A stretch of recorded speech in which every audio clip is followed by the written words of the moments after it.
Hello and welcome to this week's edition of What's Happening in Brazil. I'm Nara Chagas and I'll update you on the latest news from the country.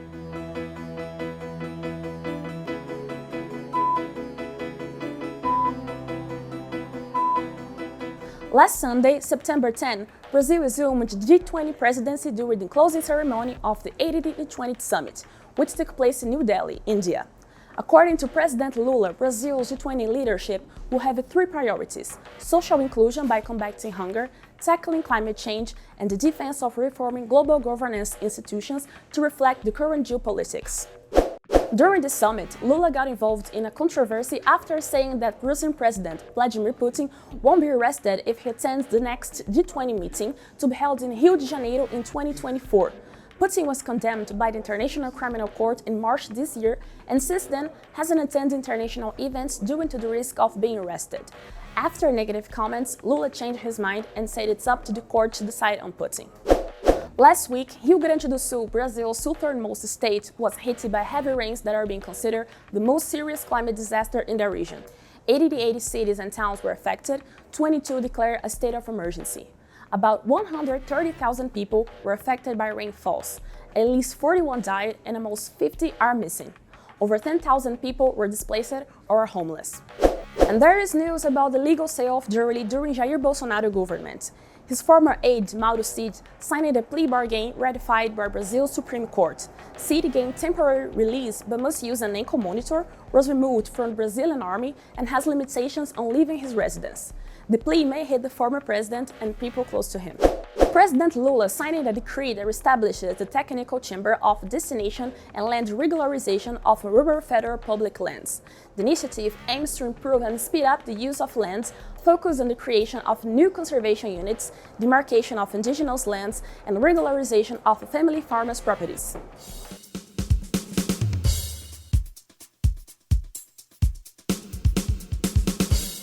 The resumption of Brazil's gross domestic product growth helped to renew hopes about a possible economic new phase, but the positive results, driven by the increase in exports, showed that the country still has a long way to get industrial activity on track. One of the most important agendas of the current Lula government is to reindustrialize Brazil. It is a huge challenge to an economic sector that has seen investments and competitiveness dwindle in recent decades. Although met with some relief since 2023, industrial production recorded a 0.6% fall during July compared to the previous month, according to a monthly research published by the Brazilian Institute of Geography and Statistics on August 5th. Economy was stable in June, and in May it advanced by 0.3%. Although varying, retraction is expected. The first data about this year's third quarter give us the impression of a modest pace in industrial production as a whole. This is because we have negative results in any comparison, and we also have widespread decline in different areas, making July a less dynamic month for the industrial sector. With less international competitiveness and almost a decade of slow domestic market growth, Brazil has seen factories close their doors and equipment and machines become outdated. One of the few sectors that remained strong was extractive activities, especially iron ore and oil extraction. And this year to date, the sector has a positive balance of 7%. But the worries are of a different kind and include difficulties imposed by Brazil's main trading partner, China. When I talk about industry, which I think is the government's biggest concern, I'm referring to manufactured products, production goods, machinery and equipment, which is the sector the government intends to help. In this case, China may be a partner. The country could invest in, build factories, and pay for some sectors. However, from a structural point of view, it is yet another complication since some Chinese sectors can produce quite more, which ends up swallowing up our capacity to produce. Besides the Growth Acceleration Program, which may boost construction, the federal government may also present, at the end of September, incentives to tackle the accelerated depreciation in at least 5 industrial sectors. At the end of May, the economic team had already reduced taxes to lower the price of economy cars. The measure was renewed in June, but that had only palliative effects amid a situation that includes high interest and lower purchasing power. Until the mid-Bolsonaro term, we had an economic model which has changed. The central bank was previously a government tool. Today, it is autonomous and stops the process because, let's say, I'm going to release taxes to lower the price so that I can sell something.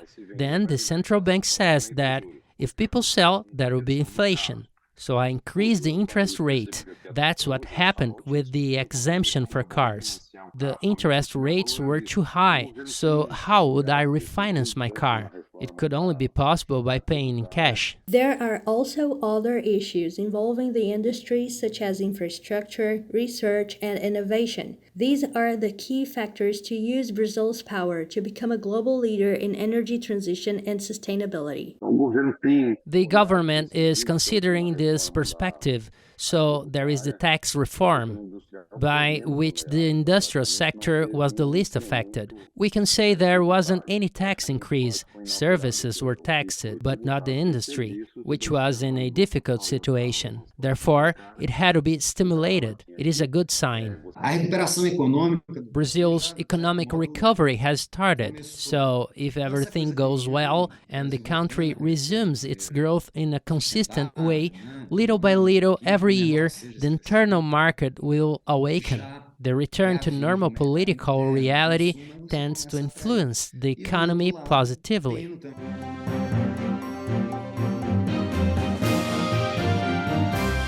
According to Brazil's National Institute for Space Research, the Amazon areas under deforestation alerts fell 42% from January to July 2023 compared to the same period the previous year.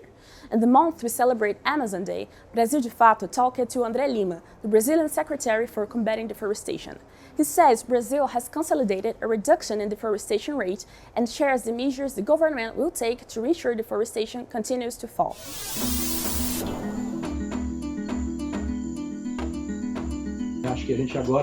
I do believe we can now celebrate, but we can't stop. We must celebrate and work at the same time.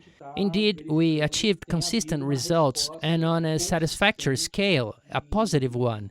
A reduction of 42.5% in the first semester of 2023 compared to the same period of 2022 is a meaningful number. And the first months of the second semester are even better. July 2023 recorded a 66% of deforestation reduction. August will probably record between 55 and 60%. In other words, the deforestation curve is going down, and this fall is during months previously associated with the rise in this kind of crime. Therefore, we are already seeing the first positive results. The Minister of the Environment, Marina Silva, has been saying a thing with which I agree. In these first months of 2023, what has been consistently put into practice is what we call command and control agenda. It means improving, optimizing, and making federal inspections smarter and more efficient. We've done it despite having a reduced staff compared to previous year. By the way, we had a really small number of professionals.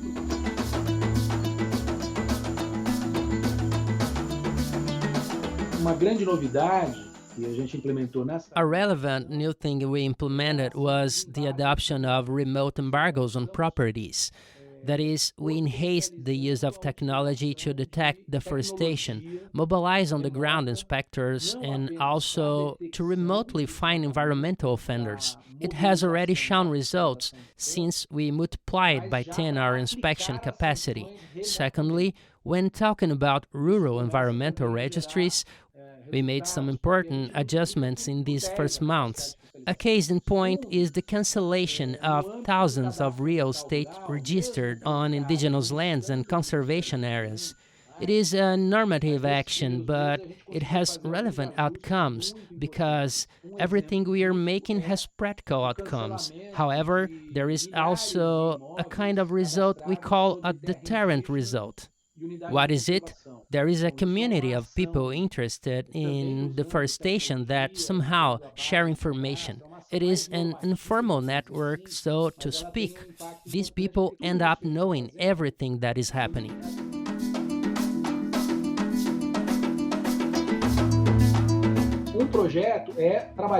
The idea is to work with cities and towns.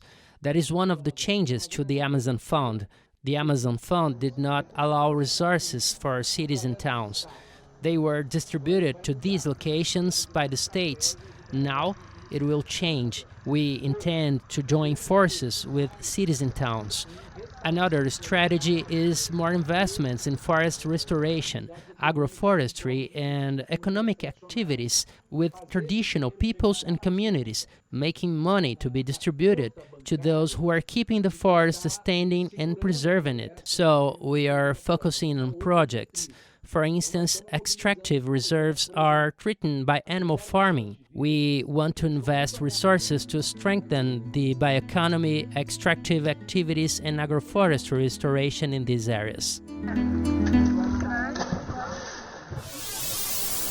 Did you like the show? So hit the like button and share it with your friends. Don't forget to subscribe to our channel to receive notifications. We'll see you next week.